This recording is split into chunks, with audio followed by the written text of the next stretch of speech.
નમસ્કાર દર્શક મિત્રો, દૂરદર્શનના વેધર બુલેટિનમાં આપનું સ્વાગત છે।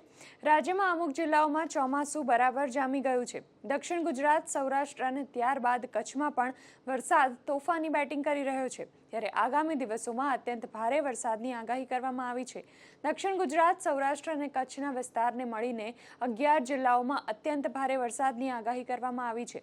દેવભૂમિ દ્વારકા, અમરેલી, ભાવનગર, આણંદ, વડોદરા, ભરૂચ, સુરત, નવસારી, વલસાડ, દમણ, દાદરાનગર હવેલી, નર્મદા અને છોટાઉદેપુરમાં રેડ એલર્ટ સાથે અત્યંત ભારે વરસાદ વરસી શકે છે, જ્યારે પોરબંદર, જૂનાગઢ, ગીર સોમનાથ, રાજકોટ, મોરબી, સુરેન્દ્રનગર, ખેડા, પંચમહાલ, દાહોદ, અમદાવાદ, તાપી અને ડાંગમાં ઓરેન્જ એલર્ટ આપવામાં આવ્યું છે, જેમાં ભારેથી અતિભારે વરસાદ પડી શકે છે। રાજ્યમાં મેઘરાજાની સૌરાષ્ટ્ર અને કચ્છમાં ધમાકેદાર બેટિંગ બાદ આજે મધ્ય ગુજરાતમાં પણ તેઓ મહેરબાન થયા છે। તેમાં પણ વડોદરાના પાદરામાં 2 કલાકમાં 4 ઇંચ વરસાદથી નાગરિકોને હાલાકી પહોંચી હતી, તો કરજણ, વડોદરા અને સિનોરમાં પણ 1 ઇંચ વરસાદ ખાબક્યો હતો। બીજી તરફ આણંદના બોરસદ, તારાપુર અને ખંભાતમાં પણ મુશળધાર વરસાદ જોવા મળ્યો હતો।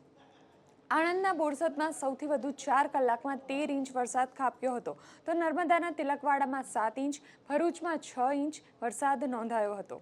રાજ્યમાં સિઝનનો અત્યાર સુધી 48.62% વરસાદ નોંધાયો છે, જેમાં સૌથી વધુ કચ્છમાં 75.29% વરસાદ નોંધાયો છે। ભારે વરસાદને પગલે રાજ્યના 50 ડેમો હાઈ એલર્ટ પર છે।